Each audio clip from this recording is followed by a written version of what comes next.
रुपया हुआ कितना कमजोर, चांदी में आई आज कितनी गिरावट, ईपीएफओ ने दिया निवेशकों को कितना समय, गौतम अदानी ने उठाया क्या साहसिक कदम, शेयर बाजार ने क्यों लाभ गंवाया, जानेंगे तमाम सवालों के जवाब हम आज के मनी टाइम में। नमस्कार, मैं हूं वरुण और स्वागत है आपका हमारे प्राइम टाइम शो यानी मनी टाइम में। और आज की तमाम बड़ी खबरों को लेकर मैं आ गया हूं आपके सामने। पहली खबर जुड़ी है रुपए से। भारतीय रुपया गुरुवार को डॉलर के मुकाबले 15 पैसे कमजोर होकर 82.09 के स्तर पर पहुंच गया।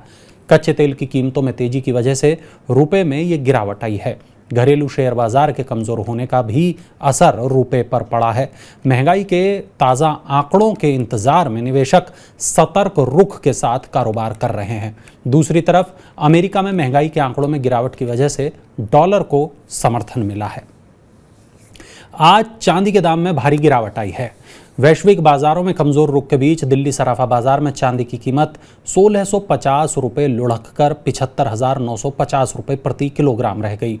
सोने का भाव 330 रुपये के नुकसान के साथ 61,370 रुपये प्रति 10 ग्राम रह गया। विदेशी बाजारों में सोना गिरावट के साथ $2026 प्रति औंस रह गया, जबकि चांदी गिरावट के साथ $25.10 प्रति औंस पर कारोबार कर रही थी। अरबपति कारोबारी गौतम अदानी ने रणनीतिक रूप से महत्वपूर्ण और साहसिक कदम उठाया है। अदानी समूह इक्विटी शेयर बेचकर 2 से ढाई अरब डॉलर की राशि जुटाने पर विचार कर रहा है। समूह की 2 कंपनियों के निदेशक मंडल की 13 मई को बैठक होगी, जिसमें धन जुटाने के बारे में फैसला किया जाएगा, निर्णय किया जाएगा। अदानी एंटरप्राइजेज और अदानी ग्रीन एनर्जी में इक्विटी शेयर की बिक्री की जाएगी। अदानी समूह यूरोप और पश्चिम एशिया में के जो निवेशक हैं उनसे ये राशि जुटा सकता है। इन निवेशकों ने निवेश को लेकर गहरी रुचि दिखाई है। चलिए रुक करते हैं अगली खबर का। ईपीएफओ ने ऊंची पेंशन का विकल्प चुनने वाले लोगों को अतिरिक्त योगदान या बकाया देने पर अपनी सहमति जताने के लिए 3 महीने का समय दिया है। ईपीएफओ ने अंशधारकों को ऊंची पेंशन का विकल्प चुनने के लिए नियोक्ताओं के साथ संयुक्त विकल्प फॉर्म भरने के लिए ऑनलाइन सुविधा उपलब्ध कराई है और इसके लिए समय सीमा पहले 3 मई थी, जिसे बढ़ाकर अब 26 जून तक कर दिया गया है। अभी इस बात को लेकर चीजें साफ नहीं है कि ऊंची पेंशन का विकल्प चुनने पर कैसे अतिरिक्त योगदान का विकल्प काम करेगा और भुगतान करने का तरीका क्या होगा। इक्विटी म्यूचुअल फंड में निवेश मासिक आधार पर अप्रैल में 68% घटकर 6,840 करोड़ रुपए रहा। इस दौरान निवेशकों ने विभिन्न निवेश माध्यमों में पैसा लगाने को लेकर देखो और इंतजार करो का रुख अपनाया है।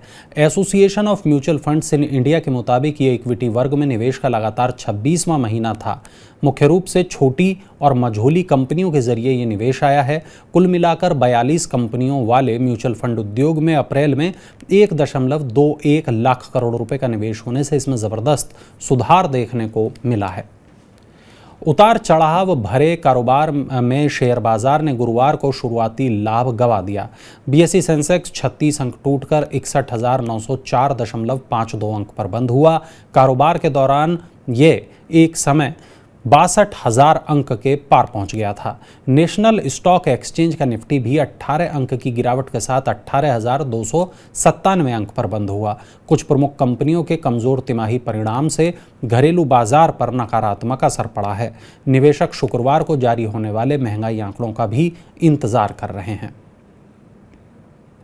वित्त मंत्रालय ने कुछ शर्तों के साथ कच्चे सोयाबीन और सूरजमुखी तेल के आयात पर बेसिक कस्टम ड्यूटी और एआईडीसी से छूट दी है। ये छूट 30 जून तक जारी रहेगी और ये छूट सिर्फ उन आयातकों के लिए है जिनके पास वित्त वर्ष 2022-23 के लिए शुल्क दर कोटा है। टीआरक्यू के तहत बहुत कम शुल्क पर एक निश्चित मात्रा में आयात की अनुमति होती है। एक बार ये सीमा पूरी होने के बाद अतिरिक्त आयात के लिए ऊंचा शुल्क लागू होता है। National federation of cooperative sugar federation ने वर्ष 2022-23 के लिए चीनी उत्पादन अनुमान को घटाकर 3.27 करोड़ टन कर दिया है।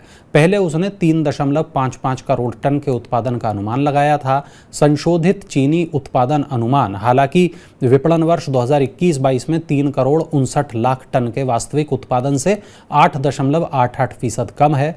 देश भर में लगभग 531 चीनी मिलों ने 30 अप्रैल तक 3 करोड़ 20 लाख टन चीनी का उत्पादन किया है। 531 चीनी मिलों में से 67 चीनी मिलें अभी भी चालू हैं।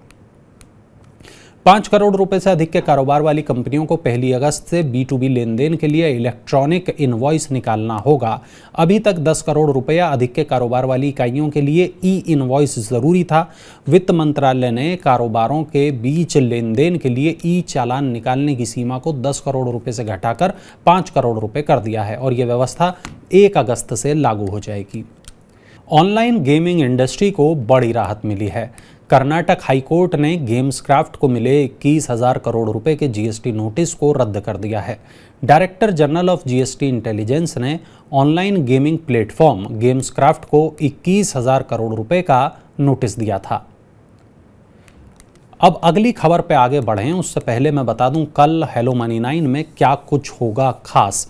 कल दोपहर 1 बजे रोजाना की तरह मेरे वरिष्ठ सहयोगी विपुल सिंह आपके लिए लेकर आएंगे हेलो मनी 9, जो कि बेस्ड होगा स्टॉक पर और स्टॉक मार्केट पर, शेयर मार्केट पर और स्टॉक्स पर। अगर आपका कोई सवाल है, अगर आप भी शेयर बाजार में दिलचस्पी रखते हैं और उससे जुड़ा आपका किसी भी तरह का कोई भी सवाल है तो वो आप पूछ सकते हैं डॉक्टर रवि सिंह से, जो वाइस प्रेसिडेंट हैं शेयर इंडिया के। वो देंगे आपके तमाम सवालों के जवाब। हेलो मनी 9 मेरा सवाल है, ये हमारे कार्यक्रम का नाम है और ये लाइव आता है सोमवार से शुक्रवार तक रोजाना दोपहर 1 बजे। और आपको करना यह है 9311211874, ये हमारा नंबर है। आपको एक व्हाट्सएप करना है, अपना सवाल लिखिए और व्हाट्सएप पर भेज दीजिए। वो सवाल हम पूछेंगे डॉक्टर रवि सिंह से, वाइस प्रेसिडेंट है शेयर इंडिया के।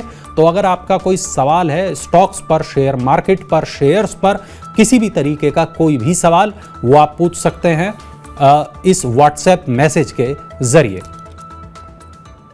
चलिए अब खबर रुक करते हैं बुलेटिन की हमारी अगली खबर का। रियल एस्टेट सलाहकार कंपनी कोलियर्स इंडिया ने इस साल लगभग 400 कर्मचारियों की नियुक्ति करने की योजना बनाई है। कंपनी नई सेवाएं जोड़ने और टियर 2 शहरों में प्रवेश की तैयारी कर रही है। फिलहाल भारत में कोलियर्स इंडिया के करीब 3,000 कर्मचारी हैं। आईटी सेक्टर में हो रही छटनी के बीच नौकरी तलाशने वालों के लिए ये एक राहत भरी खबर है। अनजान अंतर्राष्ट्रीय नंबरों से व्हाट्सएप पर स्पैम कॉल के मामले बढ़ने के बाद सरकार हरकत में आ गई है। सूचना प्रौद्योगिकी मंत्रालय ने व्हाट्सएप को नोटिस भेजने की तैयारी शुरू कर दी है। सूचना प्रौद्योगिकी राज्य मंत्री राजीव चंद्रशेखर ने कहा कि यूजर्स की सुरक्षा सुनिश्चित करने की जिम्मेदारी व्हाट्सएप की है। व्हाट्सएप के कई उपभोक्ताओं ने शिकायत की है कि अनचाहे कॉल की संख्या में भारी उछाल आया है और ये phone Indonesia, Vietnam, Malaysia, Kenya और इथोपिया से आ रहे हैं। चलिए अब बुलेटिन को समेटने का वक्त आ चला है, लेकिन उससे पहले मैं आपको बता दूं कल हेलो मनी 9 शाम 4 बजे क्या होगा खास। ये जितने भी फ़ोन आ रहे हैं इंडोनेशिया से, वियतनाम से, मलेशिया से, केन्या और इथोपिया से, जो आपके व्हाट्सएप पे भी आ रहे होंगे, बहुत सारे ऐसे लोग हैं जो इसकी शिकायत कर रहे हैं। इन्हीं तमाम सवालों को जोड़कर हमने कल का शो तैयार किया है। व्हाट्सएप पर आए फर्जी वीडियो कॉल से सतर्क कैसे रहें, कैसे बचें और कैसे बचाएं अपना पैसा, कैसे बचाएं अपनी डेटा को, कैसे बचाएं अपने स्मार्टफोन को। तो हेलो मनी 9 कल का शो बहुत खास है और कल के जो गेस्ट हैं उनका नाम है Jitendra Jain, cyber security expert हैं। और आपको करना वही है, एक व्हाट्सएप मैसेज भेजना है अगर आपका कोई सवाल है 9311211874 पर। कल मेरी वरिष्ठ सहयोगी प्रियंका संभव शाम 4 बजे इस खास शो को आपके लिए लेकर आएंगी। तो लाइव जुड़ना बिल्कुल मत भूलिएगा और हैशटैग मनी 9 का इस्तेमाल करना भी बिल्कुल मत भूलिएगा। उम्मीद है आपको मनी टाइम का हमारा आज का शो पसंद आया होगा, आज का एपिसोड आपको ठीक लगा होगा। और हमारा शो आपको लगता कैसा है, हमारे शो में हम और क्या करें जो आपको हम अधिक जानकारी दे पाएँ, बताने के लिए कमेंट बॉक्स में अपनी राय ज़रूर शेयर करें, क्योंकि आपके सुझाव हमें इस शो को लगातार बेहतर बनाने में मदद करते हैं। अपने काम की खबरों को देखने के लिए मनी 9 के मोबाइल ऐप को ज़रूर डाउनलोड कर लें। नई खबरों के साथ शुक्रवार रात फिर होगी आपसे मुलाकात, तब तक के लिए नमस्कार।